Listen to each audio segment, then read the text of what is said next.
space, but what happens after we leave this room? What happens when you go back to your countries? Back to South Asia. We talk about community mobilization. What has developed in India and South Asia has been remarkable.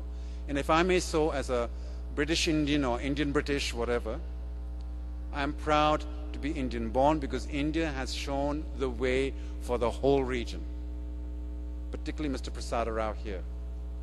So I would like you to stand up and say thank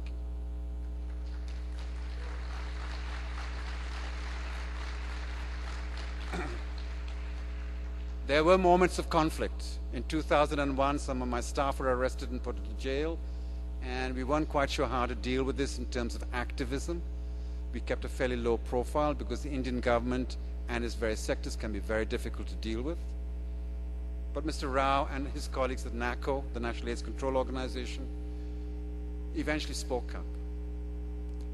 UNAIDS was very quiet in those days as well. So was UNDP, so was UNESCO. There were some key folks that we need to mention. In India, nothing would have happened without Ashok Rakavi. Unfortunately, he's not here. A remarkable man, very difficult person, but a remarkable man. In Sri Lanka, we had Sherman De Rose, who in '95, Sherman, stand up. Where is he? You're there, the lady in pink. And he has been leading this movement of social justice and equality in Sri Lanka since 1995, inspired at a conference that Ashok and myself organized in Bombay in 1994. And he'll tell you the long struggle in Sri Lanka. And sometimes activism works, sometimes it doesn't. So there was this petition with the government to change the law in Sri Lanka, which had, it's an old British law. The British have a lot to pay for, and we haven't gone with the check yet, in that they wanted to repeal the anti-sodomy law. And the argument they used was that it was gender specific. It only focused on men and therefore should be repealed. The Sri Lankans were very crafty and clever.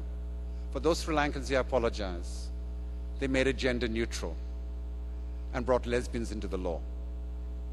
Very clever people, the Sri Lankans. Bangladesh, 96, Saleh Ahmed. If he's in the room, please stand up. Oh, he's not in the room, he's too shy. Young student, but was motivated in 96 to begin the development of an MSM sexual health program in Bangladesh. Remarkable achievement. Now they cover half the country in a Muslim country. There are 26 service centers leading up to 42 in Bangladesh. Incredible work.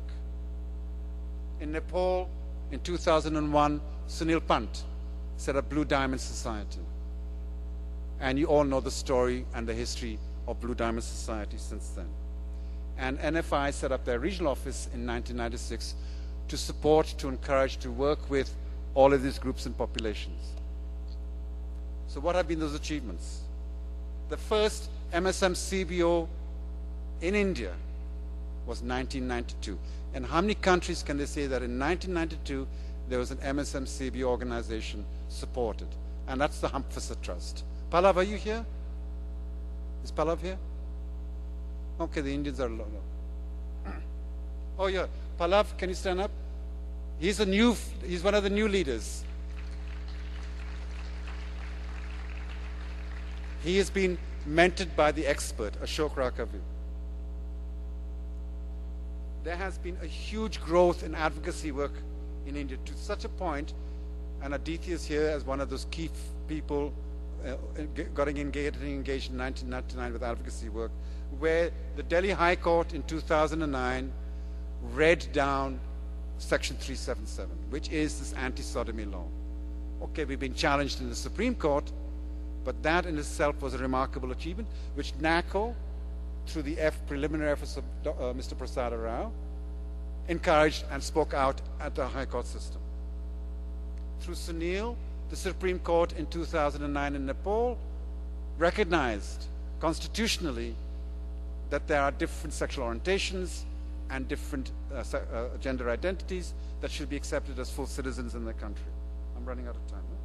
No? Okay, so all these folks worked together, pushing UNAIDS, UNDP, UNESCO, UNFPA, NACO, the various national AIDS controls programs, so that now in every country in South Asia, MSM and transgenders are on the national AIDS control program. We have a remarkable support here from Sri Lanka National AIDS program. I've learned to be a politician, the most hardest role anybody could have, and how to say nice things about politicians. At one conference, a certain prominent MP from India said, we should be taught to play football because that'll take our minds off sex. But watching all those men running around in their little shorts, I'm not quite sure that was a good idea. And as a consequence of all this hard work, these alliances, this mobilizing of people through these key individuals and key leaders who motivated the second and third generation leadership, South Asia got a $44 million grant from the Global Fund for MSM and transgenders. And Sri Lanka, Bangladesh, Nepal, and India all got country grants as well on MSM and TGs.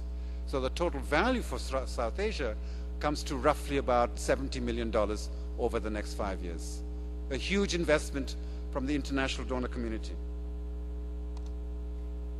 So what were the key things that came out of all this experience?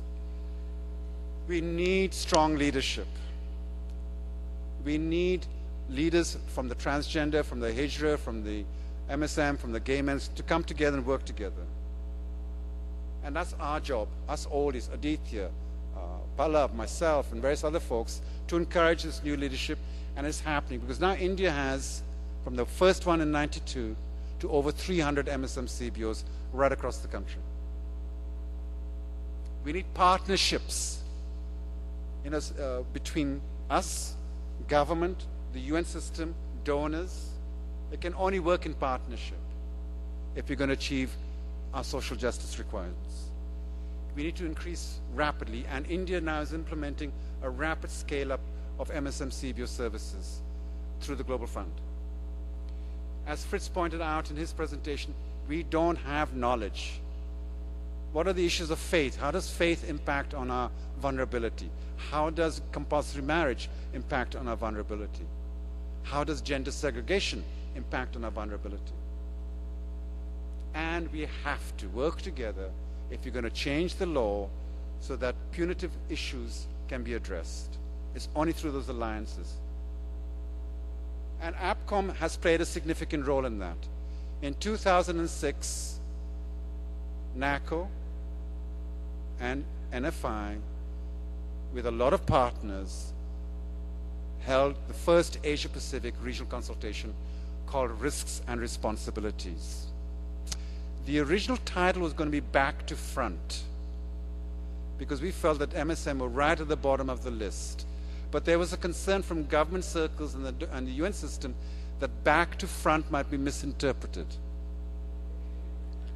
So we changed it to Risks and Responsibilities. The title was going to have MSM, but there was concern from the government that maybe we should be a little bit more sensitive to government needs, and so we call it male sexual health. In other words, we were willing to compromise. We were willing to work together as long as we understood where we were moving towards. 2008, a report was published, I'm coming to the end now, by the Independent Commission on AIDS in Asia, which pointed out, as Cliff pointed out, that if we don't put together comprehensive services now that address all of these issues, 50% of people living with HIV in our region, 50% will be MSM and transgenders. But if we work together in partnership, in alliances, in concerted action, with mutual respect for each other, don't tell me what to do, work with me. We get to the second graph, where it's a lot less. So we have risks, but we also have responsibilities. And as a gay man, and proud to be a gay man, I want to work with you if you work with me. Thank you very much.